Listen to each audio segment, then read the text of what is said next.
Shalom. Renungan kali ini berjudul Menerima Roh Kudus, Baptisan Keselamatan, Baptisan Air, dan Baptisan Roh oleh Evangelis Lokamanya Prawiro. 3 baptisan. 1. Roh Kudus membaptis kita dalam Yesus atau baptisan oleh Roh Kudus. Ini terjadi ketika kita bertobat, percaya Yesus sebagai juru selamat dan mengalami kelahiran baru. First grace. 2. Para murid membaptis kita dalam air. 3. Yesus membaptis kita dalam Roh Kudus atau baptisan dalam atau dengan Roh Kudus. Ini terjadi ketika kita dibaptis dalam Roh dan menerima karunia-karunia Roh. Second grace.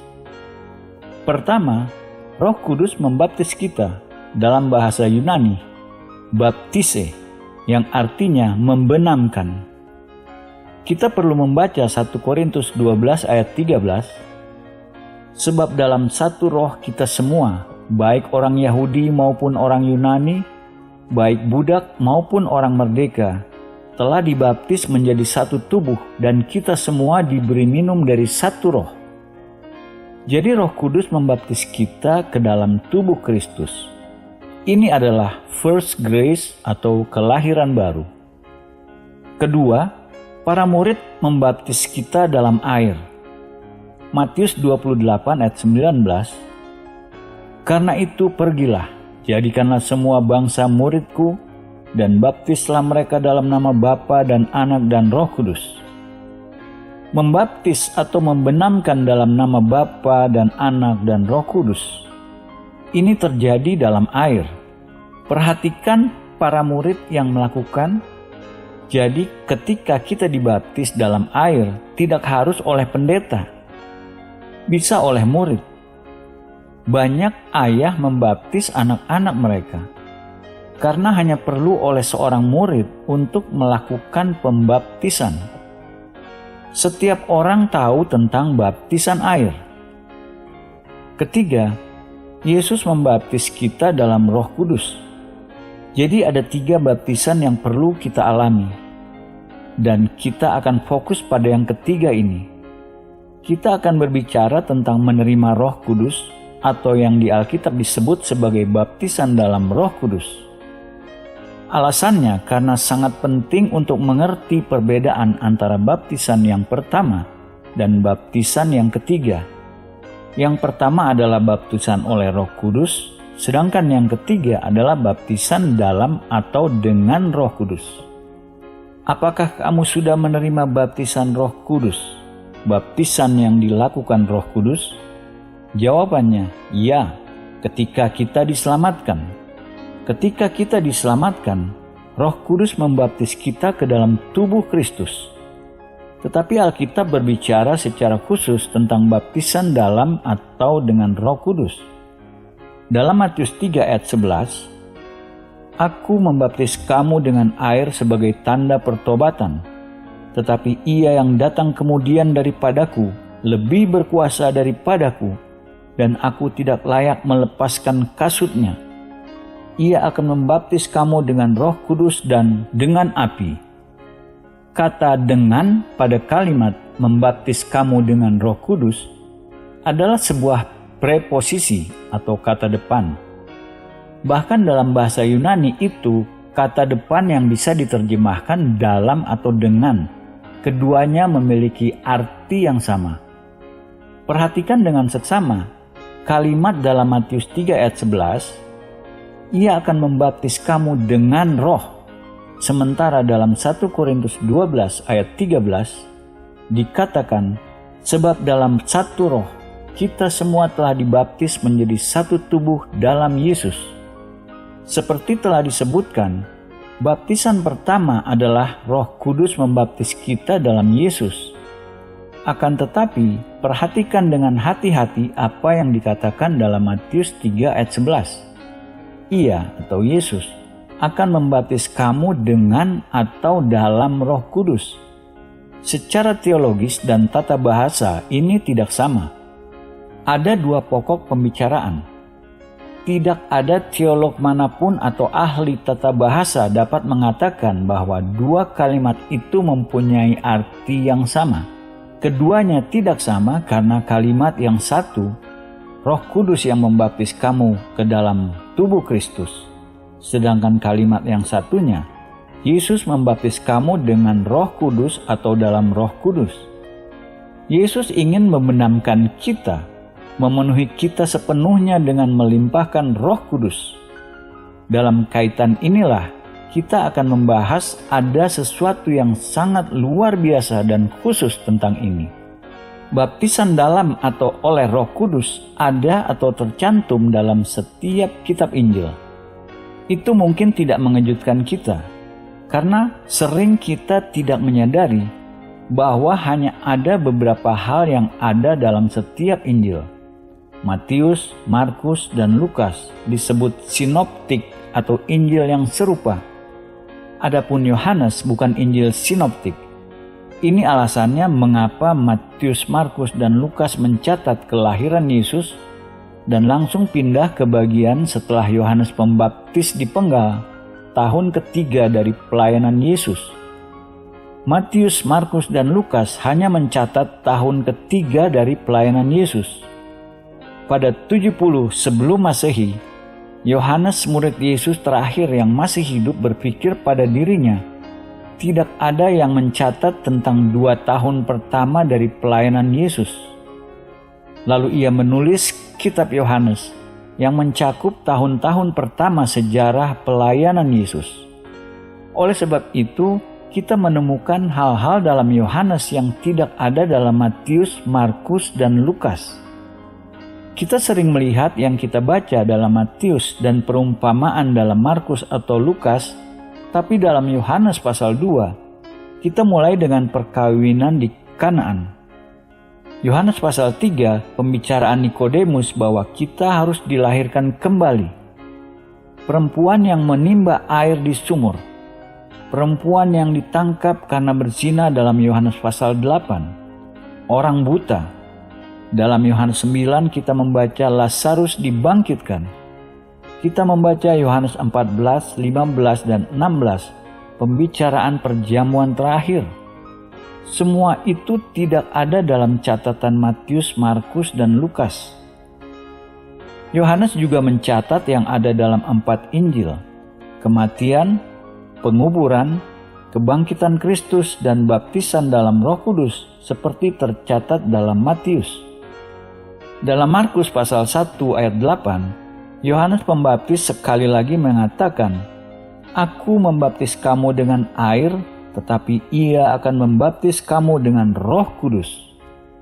Lihat di Lukas pasal 3 ayat 16 dan Matius 3 ayat 11 dan Markus 1 ayat 8 dan Yohanes pasal 1 ayat 33. Lukas 3 ayat 16, Yohanes Pembaptis menjawab dan berkata kepada semua orang itu, "Aku membaptis kamu dengan air, tetapi ia yang lebih berkuasa daripadaku akan datang dan membuka tali kasutnya pun aku tidak layak. Ia akan membaptis kamu dengan Roh Kudus dan dengan api." Perhatikan persamaan lagi dalam Matius, Markus, dan Lukas. Sekarang pindah ke Yohanes pasal 1 dan kita lihat sedikit perbedaan dalam Yohanes. Yohanes pasal 1, Matius, Markus, Lukas. Dalam Yohanes agak mudah mengikuti alurnya di sini dan sesudah itu kita pindah ke Kisah Para Rasul 1. Dalam Yohanes 1 ayat 33, Yohanes Pembaptis berbicara tetapi sekali lagi kita melihat suatu perbedaan pandangan. Yohanes 1 ayat 33, "Dan aku pun tidak mengenalnya, tetapi dia yang mengutus aku untuk membaptis dengan air. Ia telah berfirman kepadaku, jikalau engkau melihat roh itu turun ke atas seseorang dan tinggal di atasnya, dialah itu yang akan membaptis kamu dengan Roh Kudus." Perhatikan potongan kalimat ini. Jikalau engkau melihat roh itu turun ke atas seseorang dan tinggal di atasnya, dialah itu. Potongan kalimat ini sangat penting karena Roh Kudus belum pernah turun dan tinggal ke atas seseorang. Roh Kudus pernah turun ke atas orang-orang dalam Perjanjian Lama, tetapi tidak tinggal di atas mereka. Roh turun ke atas Raja Saul, dan lalu ketika Raja Saul mempersembahkan korban tanpa kehadiran Samuel, Roh Kudus meninggalkan dia. Roh turun ke atas Daud, dan lalu Daud berzina dengan Batsheba, dan doa pertobatannya dalam Mazmur 51 ayat 11. 51, 13, 12, 51, 14. Janganlah membuang aku dari hadapanmu, dan janganlah mengambil rohmu yang kudus daripadaku. Bangkitkanlah kembali padaku kegirangan, karena selamat yang daripadamu, dan lengkapilah aku dengan roh yang rela. Daud bertobat dan Roh Kudus kembali.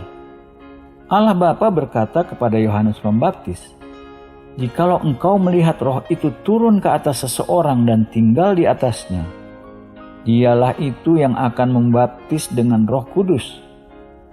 Jadi kapan Yohanes Pembaptis melihat roh turun dan tinggal di atas Yesus? Ketika dia dibaptis air. Ketika membaca, waktu Yesus dibaptis air dikatakan langit terbuka dan Roh Kudus seperti seekor burung merpati turun ke atas Yesus. Ini sesuatu yang perlu kita mengerti. Roh Kudus seperti seekor merpati turun ke atas Yesus. Banyak orang membaca kalimat ini secara terbalik. Seekor merpati seperti Roh Kudus turun atas Yesus. Yesus dibaptis dengan Roh Kudus. Jika Yesus butuh menerima Roh Kudus, butuh Roh Kudus turun ke atasnya. Jika Yesus butuh dibaptis dengan urapan Roh Kudus, kita juga membutuhkannya. Jadi ketika kita melihat hal-hal ini, ada 3 kata. Kita akan melihat semua ini dalam kitab Kisah Para Rasul dan dalam ayat-ayat lain. Keselamatan, air atau baptisan, dan roh. Dengan kata lain, baptisan pertama terjadi pada saat kita menerima keselamatan. Roh Kudus membaptis kita ke dalam tubuh Kristus. Terjadi keselamatan. Kita dibaptis dengan air. Yesus tidak perlu diselamatkan karena ia sendiri yang melakukan penyelamatan. Alkitab mengacu pada keselamatan sebagai dilahirkan kembali. Yesus tidak perlu dilahirkan kembali karena dia ada dari pertama kali. Dengan kata lain, kita dilahirkan berdosa, tetapi sekarang kita sudah dilahirkan kembali. Ini mungkin mengejutkan. Kita dilahirkan kembali sebagai anak Allah yang sempurna, bukan karena perbuatan baik kita, tetapi oleh karena kasih karunia-Nya. Ini akan lebih mengejutkan lagi, tetapi kita sempurna di hadapan Allah karena dosa-dosa kita sudah ditebus. Kita tidak sempurna dalam perbuatan kita, tetapi kita sempurna dalam posisi kita, karena kita berdiri dalam Kristus di hadapan Allah. Kita harus dilahirkan kembali, tetapi ketika kita dilahirkan kembali, kita lahir sebagai anak Allah. Yesus dilahirkan sebagai anak Allah dan lalu dibaptis dalam roh. Jadi kita juga membutuhkan 3 hal ini. Lihat di Kisah Para Rasul pasal 1 dan perhatikan sementara kita membaca beberapa ayat tentang 3 baptisan dalam Roh Kudus ini. Kisah Para Rasul pasal 1, ia mengatakan kata-kata ini terakhir kali, setelah itu ia terangkat ke surga. Dalam Kisah Para Rasul 1 ayat 4 dan 5, pada suatu hari ketika ia makan bersama-sama dengan mereka, ia melarang mereka meninggalkan Yerusalem dan menyuruh mereka tinggal di situ menantikan janji Bapa. Yang demikian katanya, "Telah kamu dengar daripadaku, sebab Yohanes membaptis dengan air, tetapi tidak lama lagi kamu akan dibaptis dengan Roh Kudus." Catat kata janji. Aku ingin kamu menantikan janji Bapa. Janji Bapa yang ia katakan kamu telah dengar daripadaku. Yohanes kembali kepada semua ayat-ayat ini yang kita baca dalam Matius, Markus, Lukas, dan Yohanes. Yohanes Pembaptis akan membaptis dengan air, tetapi tidak lama lagi kamu akan dibaptis dengan Roh Kudus, dan ia harus naik ke Bapa sebelum ia bisa mencurahkan Roh Kudus. Jadi ini yang ia katakan, tunggu janji dan kamu akan dibaptis dengan Roh Kudus. Lalu kita membaca dalam Kisah Para Rasul 2, bagaimana ketika hari Pentakosta tiba, Petrus berdiri menyampaikan kabar baik dan mengatakan ini adalah yang dinubuatkan nabi-nabi dalam Yoel. Ia katakan kepada mereka, dalam Kisah Para Rasul 2 ayat 37, ketika mereka mendengar hal itu, hati mereka sangat terharu. Lalu mereka bertanya kepada Petrus dan rasul-rasul yang lain, apakah yang harus kami perbuat, saudara-saudara? Perhatikan 3 baptisan. Dalam ayat 38, jawab Petrus kepada mereka, bertobatlah dan hendaklah kamu masing-masing memberi dirimu dibaptis dalam nama Yesus Kristus untuk pengampunan dosamu, maka kamu akan menerima karunia Roh Kudus. Ada 3 hal penting yang perlu diperhatikan dalam ayat ini.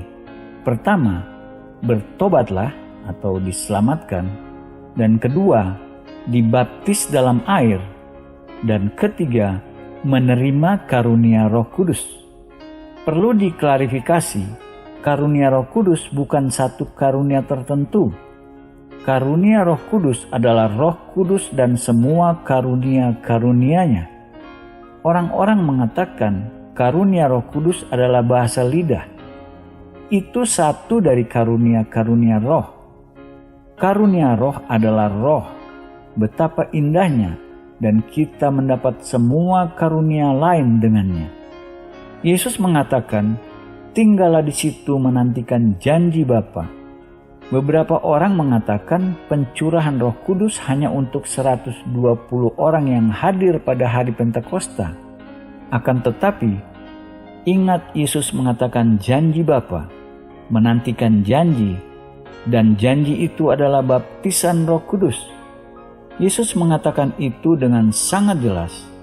Lihat dalam ayat 39, sebab bagi kamulah janji itu dan bagi anak-anakmu dan bagi orang yang masih jauh, yaitu sebanyak yang akan dipanggil oleh Tuhan Allah kita. Itu adalah kita. Kita akan menerima karunia, tetapi perhatikan tentang 3 baptisan. Mereka berkata, apakah yang harus kami perbuat? Jawab Petrus kepada mereka, bertobatlah. Jika kamu ingin diselamatkan, beri dirimu dibaptis dan terimalah Roh Kudus. Dalam Kisah Para Rasul pasal 8, Filipus pergi ke sebuah kota di Samaria dan memberitakan Mesias kepada orang-orang di situ. Mereka diselamatkan, dibaptis dalam air dan menerima Roh Kudus. Kisah Para Rasul 8 ayat 12. Tetapi sekarang mereka percaya kepada Filipus yang memberitakan Injil tentang kerajaan Allah dan tentang nama Yesus Kristus, dan mereka memberi diri mereka dibaptis, baik laki-laki maupun perempuan. Mereka diselamatkan, mereka dibaptis dalam air. Lihat ayat 14. Ketika rasul-rasul di Yerusalem mendengar bahwa tanah Samaria telah menerima firman Allah, mereka mengutus Petrus dan Yohanes ke situ. Kita diajarkan bahwa kita membutuhkan baptisan air untuk diselamatkan. Apakah hanya itu yang dibutuhkan? Perhatikan apa yang dikatakan, siapa yang datang berdoa agar mereka dapat menerima Roh Kudus. Semula kita berpikir mereka atau orang-orang di tanah Samaria sudah diselamatkan. Akan tetapi, mengapa Petrus dan Yohanes harus pergi untuk mendoakan orang-orang yang sudah diselamatkan untuk menerima Roh Kudus jika mereka sudah memiliki Roh Kudus? Kisah Para Rasul 8 ayat 15-17. Setibanya di situ, kedua rasul itu berdoa supaya orang-orang Samaria itu beroleh Roh Kudus, sebab Roh Kudus belum turun di atas seorang pun di antara mereka, karena mereka hanya dibaptis dalam nama Tuhan Yesus. Kemudian keduanya menumpangkan tangan di atas mereka, lalu mereka menerima Roh Kudus. Banyak orang percaya sudah diselamatkan dalam baptisan air dan belum menerima baptisan Roh Kudus. Apakah kita sudah menerima Yesus sebagai Tuhan dan Juru Selamat? Kita sudah, jika kita sudah membuka hati kepadanya dan mengatakan, Yesus adalah Tuhan atas hidupku, dan kau boleh mengatur hidupku, dan aku sepenuhnya milikmu. Dan jika bersedia melakukan itu semua, mengapa kita tidak bersedia menerima Roh Kudus? Kenapa kita tidak berkata padanya, Aku ingin kau juga memimpin aku, membimbing aku, menolong aku, mengarahkan aku, menerima Roh Kudus dan tak pelak lagi, karena kita berpikir kita sudah menerima baptisan Roh Kudus ketika kita menerima Yesus. Kita pikir ketika kita menerima Yesus dan diselamatkan, Roh Kudus datang tinggal di dalam hati kita. Itu betul. Tetapi Yesus juga ingin membaptis kita dengan Roh Kudus, mengurapi kita dengan Roh Kudus.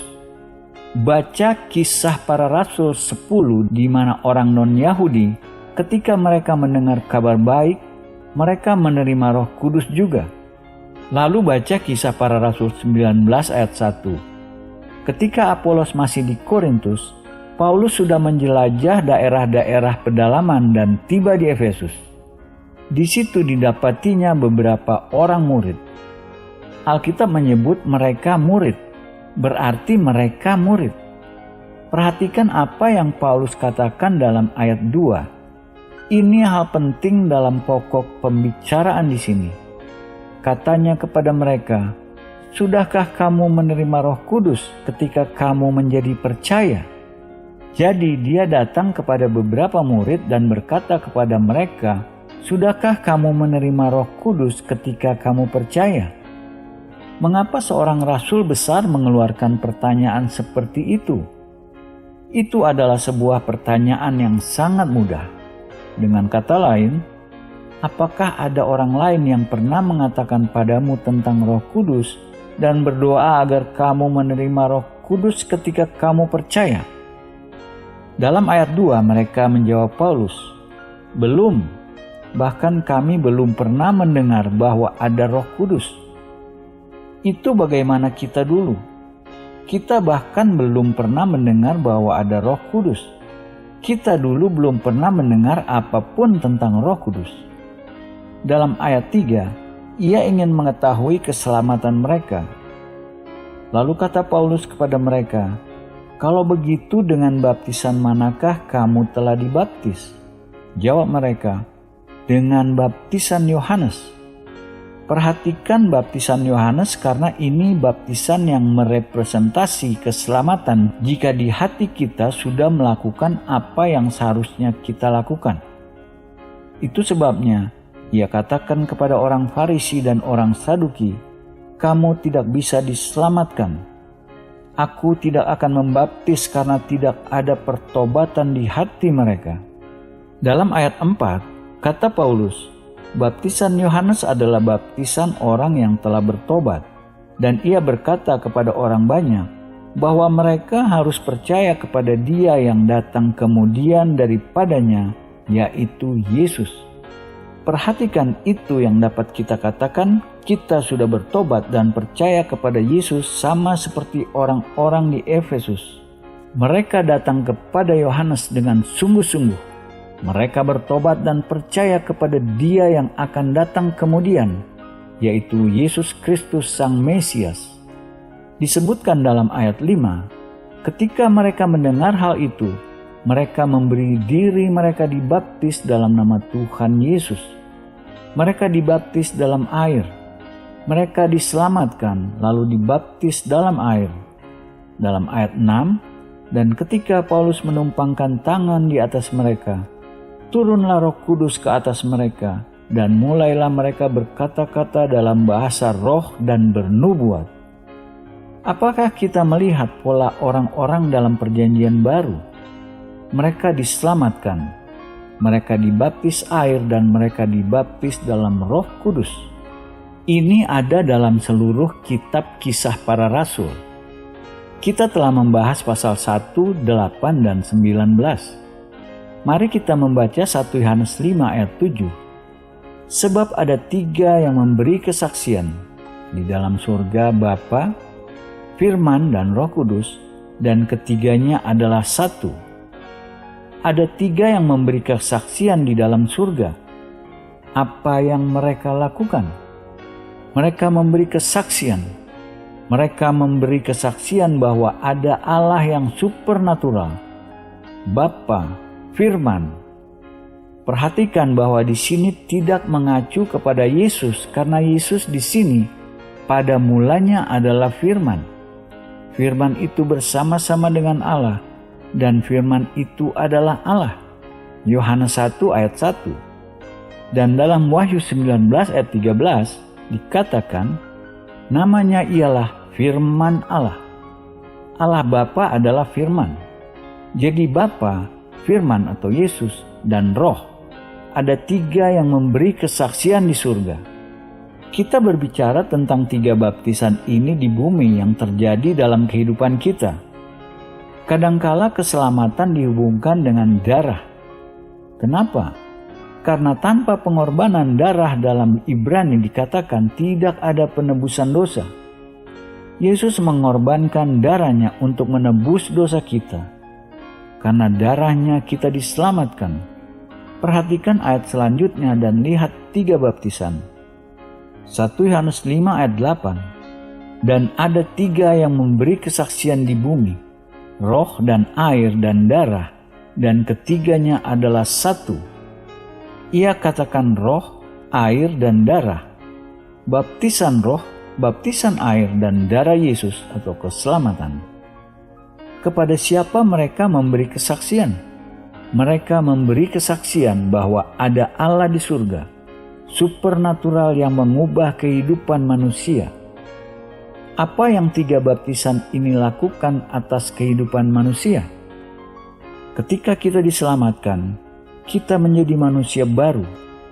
Ketika kita dibaptis dalam air, manusia lama kita dikubur.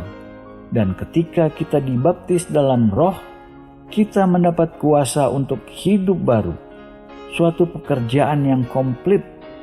Sekarang agar dapat masuk ke surga, kita hanya perlu diselamatkan. Penyamun yang disalibkan bersama Yesus berkata, Yesus, ingatlah akan aku apabila engkau datang sebagai Raja.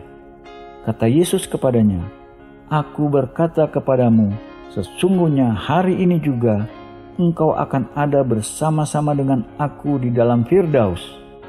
Dia percaya kepada Yesus, dia diselamatkan.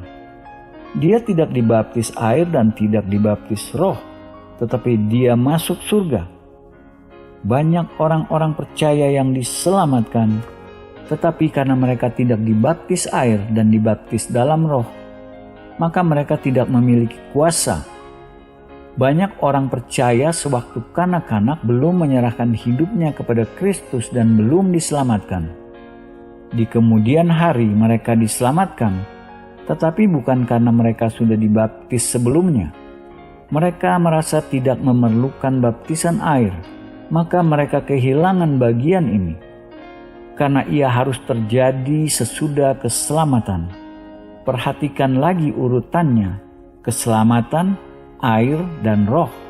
Mari kita baca ayat lain. Kita tahu bahwa perjanjian lama ditulis untuk memberi instruksi kepada kita sebagai contoh bagi kita.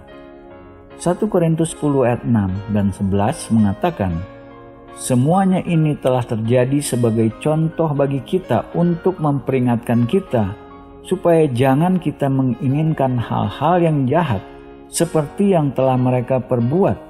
Semuanya ini telah menimpa mereka sebagai contoh dan dituliskan untuk peringatan bagi kita yang hidup pada waktu di mana zaman akhir telah tiba. Dan 1 Korintus 10 ayat 1 mengatakan, Aku mau supaya kamu mengetahui saudara-saudara bahwa nenek moyang kita semua berada di bawah perlindungan awan dan bahwa mereka semua telah melintasi laut. Sebelum kita membaca ayat selanjutnya, pikirkanlah tentang ini. Musa adalah gambaran mereka tentang seorang pembebas. Musa gambaran mereka tentang Kristus. Dengan kata lain, Kristus membebaskan kita dari belenggu. Musa membebaskan bangsa Israel dari belenggu. Musa jelas bukan Kristus, tetapi dia sebuah simbol dari Kristus. Kita butuh dibaptis dalam Yesus yang adalah pembebas kita. Kita perlu dibaptis dalam air dan Roh. Kadangkala Alkitab menggunakan bahasa kiasan. Roh Kudus digambarkan sebagai minyak, diurapi dengan minyak, diurapi Roh Kudus, atau digambarkan sebagai awan atau bahkan api, karena ia katakan Yesus membaptis dengan Roh Kudus dan api. Ingat, mereka dipimpin awan pada siang hari dan mereka dipimpin api pada malam hari. Itu Roh Kudus. Roh Kudus memimpin bangsa Israel. Kita perlu dibaptis dalam Yesus, dalam air dan dalam Roh. Perhatikan bahasa kiasan ayat selanjutnya. Kita melihat 3 baptisan. 1 Korintus 10 ayat 2, untuk menjadi pengikut Musa mereka semua telah dibaptis dalam awan dan dalam laut. Perhatikan penggunaan kata baptis. Mereka dibaptis dalam Musa, gambaran mereka tentang Kristus. Mereka dibaptis dalam awan atau Roh, dan mereka dibaptis dalam laut atau air. Ketiganya menggunakan kata baptisan. Kita melihat satu lagi. Tabernakel Musa, ruang kudus dan ruang maha kudus. Ada pelataran luar, pelataran dalam, ruang kudus dan ruang maha kudus tempat Allah berdiam. Hanya ada satu pintu melalui Yesus. Tidak ada jalan lain mencapai hadirat Allah kecuali melalui satu pintu. Ketika kita masuk, jelas keinginan kita mencapai hadirat Allah sebagai orang percaya. Ketika kita masuk, ada 3 hal yang kita harus lakukan sebelum sampai pada ruang Maha Kudus. Apakah ini suatu kebetulan? Ada 3 hal, apa saja 3 hal itu? Sesudah masuk pintu, pertama terdapat mezbah korban bakaran, tempat mereka menumpahkan darah seekor domba. Itu merepresentasikan keselamatan. Yesus adalah domba Allah yang sempurna, tidak bernoda dan tidak berdosa. Ingat, kita berbicara tentang 3 hal. Langkah kedua, terdapat bejana pembasuhan, tempat kita membasuh dengan air. Itu mempresentasikan baptisan air. Lalu, sebelum kita melangkah, ada tahap ketiga yang kita harus lalui sebelum masuk hadirat Allah. Sebuah botol tempat kita diurapi dengan minyak. Itu merepresentasikan baptisan dengan Roh Kudus. Ini sangat menakjubkan. Orang-orang masuk ke dalam diselamatkan. Mereka menerima dibaptis air. Namun selanjutnya, apakah kita perlu dibaptis Roh Kudus? Jawaban banyak orang, kita sudah mendengar hal itu tetapi lebih baik kita tidak melakukannya. Kita memilih untuk langsung masuk ke hadirat Allah. Siapapun mengerti apa yang terjadi jika kita masuk ke ruang Maha Kudus dengan cara yang salah. Kita tidak boleh masuk hadirat Allah dengan cara kita. Kita harus masuk dengan cara yang Allah perintahkan. Apakah itu kebetulan 3 hal yang kita harus lakukan sebelum kita boleh masuk ke ruang Maha Kudus, tempat yang paling kudus? Allah sudah menetapkan hanya melalui darah, air, dan minyak. Demikianlah sekarang tidak ada penghukuman bagi mereka yang ada di dalam Kristus Yesus. Roh yang memberi hidup telah memerdekakan kamu dalam Kristus dari hukum dosa dan hukum maut. Roma 8 ayat 1 dan 2. Paulus baru saja menunjukkan bahwa hidup tanpa kasih karunia Kristus adalah kekalahan, kesedihan, dan perbudakan kepada dosa. Kini dalam Roma pasal 8, Paulus memberitahukan kita bahwa kehidupan rohani, kebebasan dari hukuman, kemenangan atas dosa, dan persekutuan dengan Allah dapat terjadi melalui persatuan dengan Kristus oleh Roh Kudus yang mendiami kita. Dengan menerima dan mengikuti pimpinan Roh, kita dibebaskan dari kuasa dosa dan dituntun kepada pemuliaan terakhir dalam Kristus. Dalam versi Inggris, NIV, kata yang digunakan bukan roh, tetapi hukum roh, roh yang memberi hidup. Ini ialah kuasa dan hidup dari Roh Kudus yang bekerja dalam hati orang percaya. Roh Kudus memasuki kehidupan orang berdosa dan membebaskan mereka dari kuasa dosa. Hukum roh kini bekerja secara leluasa pada saat orang percaya menyerahkan diri untuk menaati roh. Roma 8 ayat 4 dan 5, ayat 13-14. Mereka mendapat kekuatan baru yang bekerja di dalam diri mereka, suatu kuasa yang memungkinkan mereka mengatasi dosa. Hukum dosa dan hukum maut adalah kuasa dosa yang mengikat sehingga memperbudak orang. Roma 7 ayat 14, dan membawa mereka kepada keadaan yang menyedihkan. Roma 7 ayat 24. Sebab mereka yang hidup menurut daging memikirkan hal-hal yang dari daging. Mereka yang hidup menurut roh memikirkan hal-hal yang dari roh. Karena keinginan daging adalah maut, tetapi keinginan roh adalah hidup dan damai sejahtera. Sebab keinginan daging adalah perseteruan terhadap Allah, karena ia tidak takluk kepada hukum Allah. Hal ini memang tidak mungkin baginya. Mereka yang hidup dalam daging tidak mungkin berkenan kepada Allah. Tetapi kamu tidak hidup dalam daging, melainkan dalam roh, jika memang roh Allah diam di dalam kamu. Tetapi jika orang tidak memiliki roh Kristus, ia bukan milik Kristus. Tetapi jika Kristus ada di dalam kamu, maka tubuh memang mati karena dosa, tetapi roh adalah kehidupan oleh karena kebenaran. Dan jika roh Dia yang telah membangkitkan Yesus dari antara orang mati diam di dalam kamu, maka Ia yang telah membangkitkan Kristus Yesus dari antara orang mati akan menghidupkan juga tubuhmu yang fana itu oleh Roh-Nya yang diam di dalam kamu. Roma 8 ayat 5-11. Paulus menguraikan dua golongan orang. Mereka yang hidup menurut daging atau tabiat dosa, dan mereka yang hidup menurut roh. Hidup menurut daging berarti mengingini, menyenangi, memperhatikan, dan memuaskan keinginan tabiat manusia berdosa. Ini mencakup bukan saja kedursilaan seksual, perzinaan, kebencian, kepentingan diri sendiri, kemarahan, dan sebagainya. Galatia 5 ayat 19-21. Tetapi juga percabulan, pornografi, obat bius, kesenangan mental dan emosional, dari adegan seksual dalam sandiwara, buku, TV atau bioskop, dan sejenisnya. Hidup menurut roh telah mencari dan tunduk kepada pimpinan dan kemampuan Roh Kudus dan memusatkan pikiran pada hal-hal dari Allah. Mustahil untuk mengikuti hukum daging atau tabiat dosa dan pimpinan roh pada saat yang bersamaan. Roma 8 ayat 7-8. Galatia 5 ayat 17-18.